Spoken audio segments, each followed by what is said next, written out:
Welcome to Spotlight Advanced. I'm Patrick Woodward. And I'm Gillian Woodward.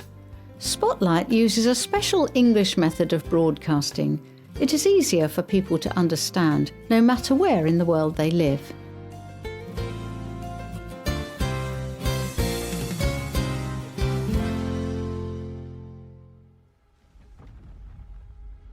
In the darkness, you hear the footsteps of the creature before you see it. The windows of the buildings shake and crack. Suddenly it appears, a huge creature, as tall as the tallest towers. Its cry splits the night. Its backbone glows with a purple light.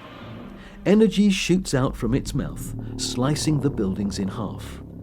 Godzilla has returned to Japan.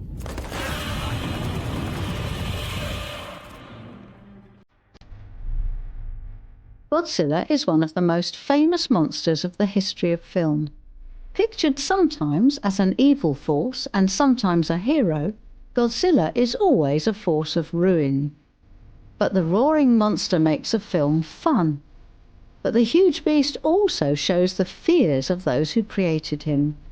Today's spotlight is on Godzilla, the greatest monster of the movies.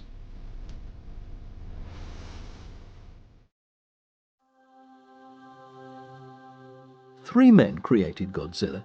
They worked for Toho, a Japanese film studio, in 1954. Their names were Ishiro Honda, Takeo Murata, and Tomiyuki Tanaka. Tomiyuki Tanaka, the producer of the project, originally planned for the film to be a typical monster film. Usually, a frightening creature appears that people must fight. Usually, the people kill the monster or drive it away. But with director Ishiro Honda's vision, this monster film became something more. He and his co-writer Takeo Murata made the film into a metaphor of something more important. A metaphor is a creative comparison describing something that shares the same qualities with something else. Godzilla became a metaphor for the tragedy and horror of nuclear weapons.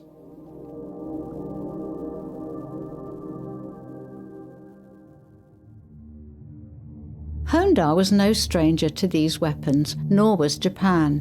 In 1945, Japan was at war against the United States and its allies. This war, called World War II, had been going on for many years.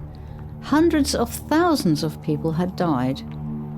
On the 6th and again on the 9th of August, the United States dropped 2 nuclear weapons on Hiroshima and Nagasaki. These bombs immediately destroyed these 2 major Japanese cities. The explosion killed tens of thousands of people. The radiation from these bombs also poisoned many more. The ruin was terrible. The Japanese could do nothing to stop this powerful weapon.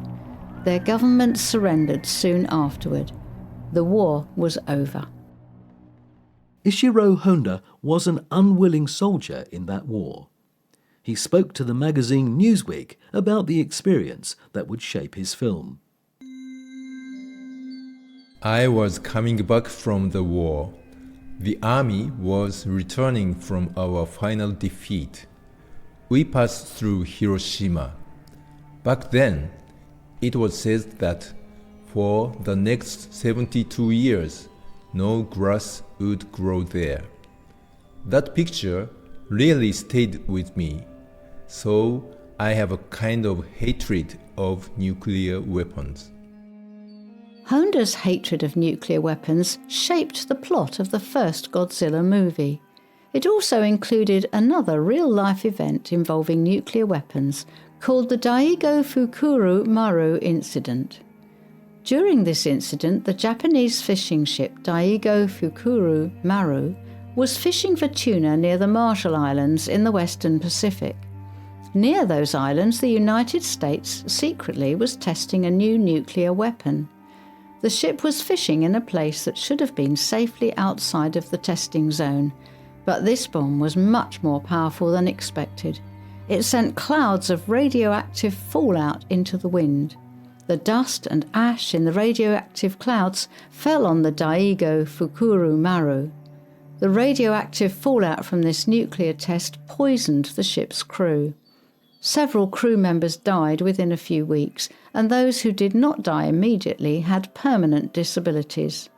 Later, many of those men died from cancer caused by the radiation. The Daigo Fukuryo Maru incident directly influenced Godzilla's creators. The film even begins with fishermen disappearing. Nuclear testing changes Godzilla into a radioactive monster. Eiji Tsuburaya was the film's special effects artist. He designed Godzilla. He made the monster's skin look like the skin of the survivors of the nuclear attacks from World War II. Much of the film shows Godzilla attacking Japan. The damage is like destruction of an atomic bomb. But Godzilla is also a victim. His unstoppable anger also comes from his own pain caused by the atomic bomb. Godzilla also differed from other monster films in many ways. Most of these films concentrate on the monster and the destruction it causes. Godzilla does this too, but most of the film concentrates on people's experience of Godzilla's destruction. In one part, the film shows a mother crying, telling her children that they all will die, but that they will be with their father who died before. As she speaks, Godzilla comes ever closer to their hiding place. In another, a doctor knows a child that she is treating has been poisoned by radiation. There is nothing that she can do to help her. These parts purposely match events after the bombing of Hiroshima and Nagasaki. John Racco Roberto was an American Godzilla expert. In his study of the effects of the atomic bomb on Japanese culture, he wrote, Godzilla was hidden as a normal Hollywood-style monster film, but it made Japan, and finally the world, experience the bombings of Hiroshima and Nagasaki all over again.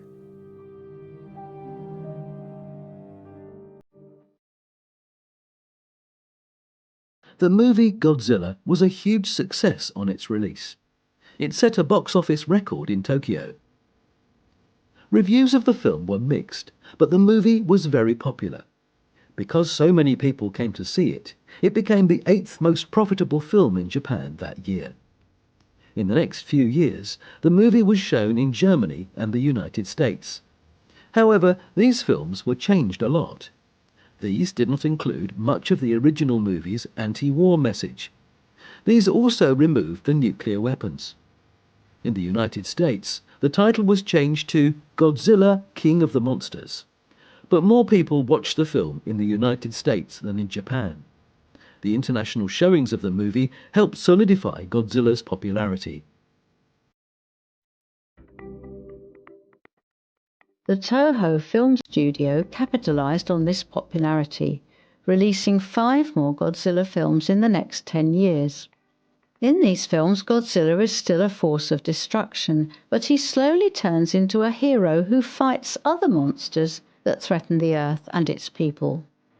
Some films were more about the fights between these monsters than being a symbol for anything, but they still considered Japanese attitudes at the time, like a growing feeling of teamwork between Japan and other nations.